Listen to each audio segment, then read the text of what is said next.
This comment absolutely made my day. No, it made my week, month, year. It was absolutely brilliant. Sorry, I know she's a child, technically, but age is just a number, isn't it, Chris? So, I feel we need a bit of a backstory here. So, we're going to be talking about an ex-IFAM called Charlie, right? Charlie back in the day was a super duper ex IFAM. Well, she was an IFAM back in the day, super duper IFAM, and she loved the Inghams. She did everything. She just loved the Inghams, right? As many teen girls did, and she was around about 16 years of age, and then all hell broke loose. Obviously, the Chris allegations came out, and yeah, this is her story. It's very important. A lot of you already know what her story is, but surprisingly, a lot don't know.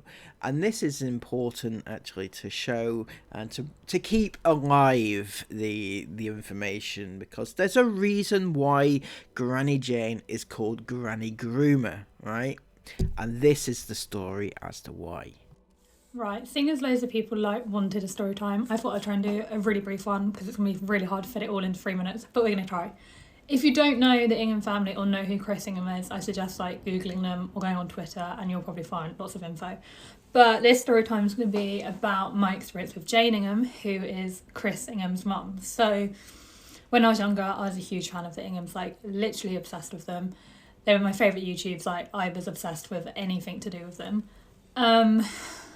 I messaged Jane and the family all the time, just hoping they'd reply, and one day Jane did. And flash forward a few months, we were talking every single day, she was liking all my posts, commenting on all my posts, and I was literally obsessed, as you would be as a huge fan. Then she gave me her number and said that we should talk on WhatsApp, because then she will reply more, because she goes on there more than Instagram. And obviously then I was like, oh my god, this is amazing. So we would literally talk from as soon as I woke up to as soon as I went to sleep, literally just about anything. She'd also try and call me a few times, which I did find a bit weird, and I did never answer because I was like, I'm not sure how I feel about being on the phone to her, but yeah. So yeah, she would basically tell me she loves me, call me her best friend, which looking back is really weird considering I was a child and she was obviously 60 or however old she was. She would give me a lot of inside info about the family, obviously making me feel special, and she'd be like, oh, this is a secret, you can't tell anyone, you'll be in trouble if you do, but I trust you, you're special, this is what I'm telling you. And obviously me being a big fan, I was like, oh my god, I know info that no one else does, this is amazing. Things then got weirder, and she started sending me free gifts. So first of all, I got the wristbands that the Ingham family did. I can't remember what they were properly, but got them. And then on my birthday, I received their merch, and I literally was like, oh my god, who is this from? Sent her a picture, and she was like, oh, happy birthday, Charlie, you deserve it, love you, or something weird like that. So she had actually sent me Ingham family merch, which obviously at the time I was like, oh my god, wow, why has she done this, thinking that I'm special. But looking back, she was buying me these gifts to get me to do things, because if there was drama going on, she would try and get me involved or get me to sort it out, or she'd get me to get info from other fans, yeah, just all some weird stuff like that. She would comment on all my photos on Instagram, calling me gorgeous, calling me pretty, which obviously doesn't seem that weird, but if you look as if though she was a man, a 60-year-old man commenting that, don't know why I decided to cut out, but that's just kind of a short summary of what my experience was. There's actually so much more that I could go into, and I have screenshots of so many of our conversations that are really weird. So if you want me to go into more detail, then just let me know, because so as we can see, Granny Jane was in fact a very large groomer, right? She used her status as the mother of Chris Ingham, of the Ingham family, in order to get close to children and use them for her own gain. And everything that she did there was wrong. There was no excuse. If that was a man doing that to a child, there would be uproar, right, there would be uproar.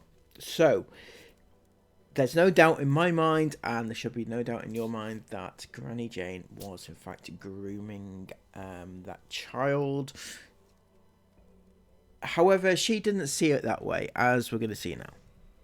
So I thought I'd do another video about Jane's statement that she posted on her Instagram after I exposed her, whatever you want to call it. So this would have been posted like 4 years ago, 4, 5 years ago, I don't know, roughly that. Basically because it was just a bunch of lies and another way of trying to like manipulate the situation and make me look bad. But I just thought I would go through it and like pick out some bits and pull up some receipts, as that's what people want, and just prove that basically this statement was just wrong, basically. So the first bit I just want to talk about is this bit here, where she says that we communicated with each other for a long time, and there was never any hint from her of this. In fact, quite the opposite. As in, there was never any hint that I was feeling uncomfortable. Well, obviously at the time I had no idea like the way I was being treated was wrong. Like obviously I thought we were friends and that I was close to her, so obviously I wasn't hinting that I felt uncomfortable, because at the time I didn't. It's only now, like looking back and reading the messages, I've realised what I went through. We didn't have this bit where she says that we chatted on social media over a period of time, which isn't a lie, we did, but I did also have her number, and I literally have so many screenshots of our WhatsApp conversation that proves we weren't just talking on Instagram. And then the fact she says, in the same way that I chatted to many IFAM, young and old. So she's literally admitting that she spoke to people, even though she shouldn't have really been speaking to them. So this next part in her statement is about when she sent me the merch. Her version of events is complete lies, and I will pull up my receipts I have to prove. So she said, obviously, that it was at my time of my birthday, which was true, and she said it was my friends that went to her asking her to get me it, which is complete lies. She then said that she contacted my mum, which she didn't do. My mum had no idea, and apparently my mum said it was okay, so Jane ordered it and had it delivered. But I have messages, which I will put up now, which she had sent to one of my best friends, Molly, asking her what size hoodie I wanted, or like what hoodie I wanted for my birthday. So this here is a screenshot of the conversation between Molly and Jane, like just before my birthday. So Molly was just saying that she was on FaceTime to me, and then Jane said, asked her to find out what size hoodie I wanted and what colour I wanted, and to be discreet because she wanted to get me one for my birthday. And then she just also said any other suggestions in case I didn't want a hoodie, and then she says again, it may be that she doesn't like the hoodies, but any other merch, can you please find out? So obviously this literally proves that my friends didn't go to Jane, and it also proves that she didn't ask my mum, she asked Molly to find out like the size and what colour. Like she never asked my mum's permission at all. My mum had no idea. So then again, at the end of her statement, she said other friends knew about this and it was a simple surprise that she was asked to be part of by my friends, which isn't true. And then at the end, she just went on about how their family had been under attack and legal actions had been taken. So yeah. So fast forward a few years, and Charlie has now put up a video on TikTok here celebrating her birthday with her new best friends that she made whilst being an Ingham fan. And she put this caption, she said, "When you become friends 8 years ago because of the Ingham family and now have matching tattoos and are celebrating your birthday together." That's lovely, isn't it? Congratulations. However, so on this video, they're clearly mocking the Inghams, right? They're saying that the Inghams brought them together in the most unique, bizarre way, you know, because they were groomed by Granny Jane. So what better to do?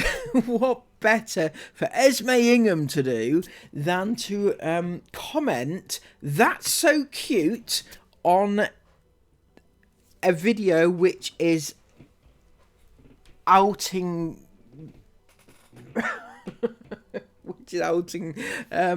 her own granny as a groomer and the Ingham family as nasty pieces of work themselves. So Esme didn't quite get the memo about what actually happened between these and her own granny.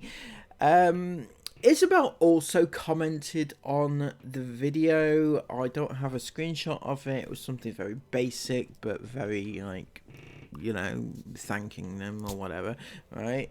As you can see here, somebody has put, not Esme and Isabel commenting. People can see the irony of that. And yeah, it did make my day, I'm not gonna lie. Right, so I've checked back, and I think they've both deleted their comments now because of probably the attention it got. And Sarah or Chris has probably said, you better not be commenting on somebody that's outed us as a grooming family.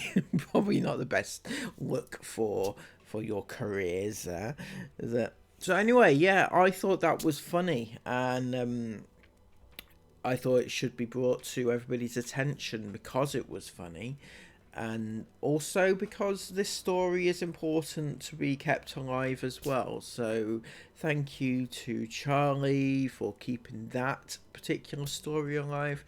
And if you have any comments about this, please leave them in the comments section down below, and subscribe to the channel if you are new. Until next time, take care of yourselves, and bye bye.